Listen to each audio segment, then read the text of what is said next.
अस्सलाम वालेकुम नाज़रीन किराम। इरशाद भट्टी ने आज तमाम सियासतदानों की दुर्गत बना के रख दी। तमाम सियासतदानों को जो है वो उनको आईना दिखा दिया। आइए पहले ये वीडियो देखते हैं, फिर इस पर बात करते हैं। कैसर भाई ने कहा कि 70 तक दुनिया हमें देख रही थी सर, उसके बाद फिर दुनिया ने हमें इसलिए देखना छोड़ दिया कि फिर हमने आपको देखना शुरू कर दिया। फिर आप लोग आ गए, फिर आप लोगों ने हमारा राज्य के सवा सत्यानाश किया। आपके एवनफील्ड, सरे महल, टीटी स्कैंडल्स, 35 अरब जाली अकाउंट्स, मनी लॉन्ड्रिंग, फिर ये शुगर, ये आटा गंदम, ये चीनी, इन्होंने हमें ऐसा राज्य के तबाह किया कि फिर दुनिया आज भारत चांद पर है, सूरज की तरफ उसका सफर जारी है। G20 में वो मेजबान है। कॉरिडोर वो इसकी कार्टूनिक फिल्मों में, टॉम एंड जेरी फिल्मों में, मिजाइया फिल्मों में गुम है कि आज भी आपको लेवल प्लेइंग फील्ड चाहिए। आज भी आपको अगर लेवल प्लेइंग फील्ड नहीं मिली, जो हमारे सियासतदान है, जो हमारे जिनको हम वोट देके असम्बली में भिजवाते हैं, तो साडा की हाल होएगा फिर भाईजान। साडे तो लेवल ही कोई नहीं रह गया, ना इस मुल्क का कोई लेवल रह गया, ना इस कौम का कोई लेवल रह गया। हमारे मसाइल क्या हैं? ये मुल्क बदतरीन सियासी बुरान में है, बदतरीन मुआशी बुरान में है, बदतरीन आईनी बुरान में है, बदतरीन अदालती बुरान में है। कौम रिकॉर्ड महंगाई में है, रिकॉर्ड बेरोजगारी में है, रिकॉर्ड गुर्बत में है। हमारे मसाइल क्या हैं? आलमी सतह पर हम तमाशा बन चुके हैं। चौथा बदतरीन पासपोर्ट हमारा है और हमें कोई वीजा नहीं देता। हमारे लोग कश्तियों में डूब डूब कर समंदरों में मर रहे हैं। एक हिजरत तकसीम पाकिस्तान के वक्त पाकिस्तान में हुई थी और एक हिजरत अब यूरोप में हो रही है।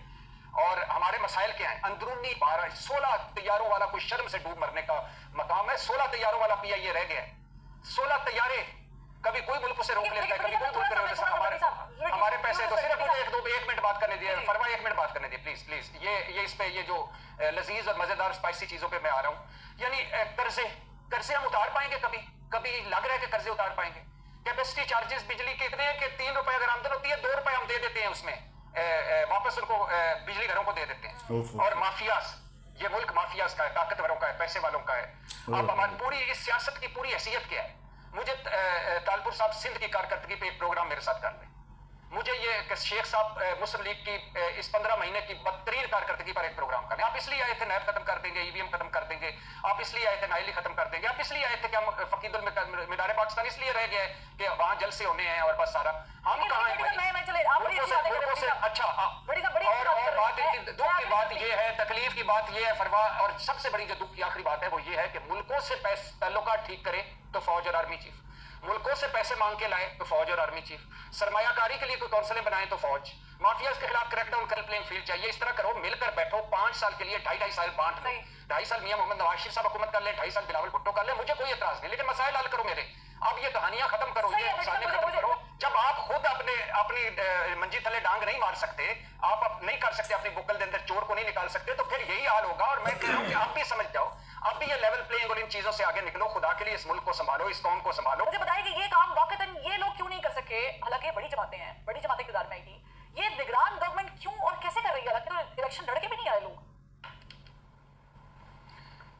पहली बात तो ये है कि ये काम करने नहीं आए थे, जो काम तो वही करेंगे। और दूसरी बात ये है कि अब क्या करें हम इस मुल्क का? यानी अब सायरा बानो साहब को ये जो क्रैकडाउन है, इसमें इसका एंड रिजल्ट लगता नहीं नजर आ रहा।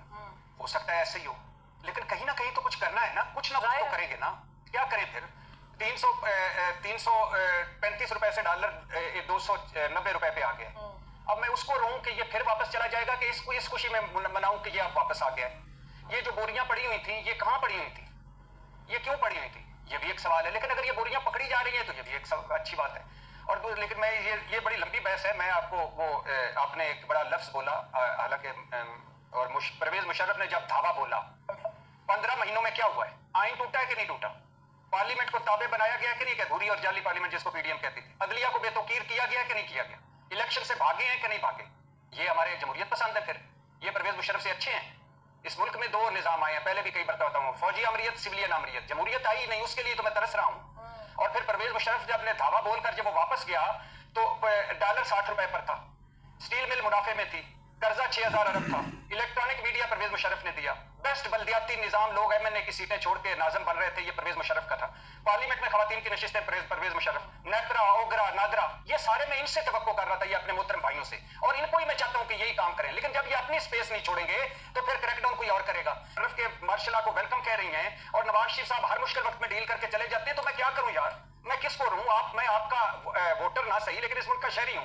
मैं आपसे ही सवाल करूंगा ना, क्योंकि आप मुंतखब होके आते हैं मेरे जैसों के वोटों से और पार्लियामेंट में बैठते हैं, आपने मेरे मसाइल हल करने हैं। जो फौजी आमरीयतें हैं, जो दूसरे इदारे हैं, उनको आपने जवाबदेह बनाना है। जब आप खुद अपनी मंजी तले डांग नहीं मार सकते, आप नहीं कर सकते, अपनी बुक्कल के अंदर चोर को नहीं निकाल सकते, तो फिर यही हाल होगा। और मैं कह रहा हूं कि आप भी समझ जाओ, आप भी ये लेवल प्लेइंग और इन चीजों से आगे निकलो। खुदा के लिए इस मुल्क को संभालो, इस कौम को संभालो, आगे बढ़ो और अपना किरदार अदा करो, इससे पहले कि लोग तंग आ जाएं, लोग अनार्की फैल जाए, कोई ये मुल्क अनार्की की तरफ चला जाए। हम तो बहुत मुश्किल में जिंदगी गुजार रहे हैं। नाज़रीन, वीडियो आपने देखी, आपने देखा कि इरशाद भट्टी साहब ने किस तरह से पीडीएम गवर्नमेंट और नवाज शरीफ की गवर्नमेंट को ज़ेर लख्वार किया। इरशाद भट्टी ने कहा कि इससे बेहतर तो आमरीत थी, मुल्क में जमहूरियत को तरस गए हैं, या सिविल आमरीत आती है मार्शल लगता है, और या फ़ौजी मार्शल लगता है। मैं तो अपनी ज़िंदगी में जमहूरियत को तरस गया हूँ। पाकिस्तान की आबादी दिन ब दिन बढ़ती जा रही है और उसी तरह से मसाइल भी बढ़ते जा रहे हैं। क्या ये गवर्नमेंट जो है अपने केस ख़त्म करने के लिए आई थी, या कि अवाम को सहूलत देने के लिए आई थी? इन्होंने PIA को भी ख़त्म कर दिया। 16 हथियारों पर PIA जो है वो रह गया है, और उसका सत्यानाश इन लोगों ने हमारा कर दिया है। वीडियो आपने देखी, उम्मीद है वीडियो आपको पसंद आई होगी। मिलते हैं किसी नई वीडियो में। अपना बहुत सा ख्याल रखिएगा। अस्सलाम।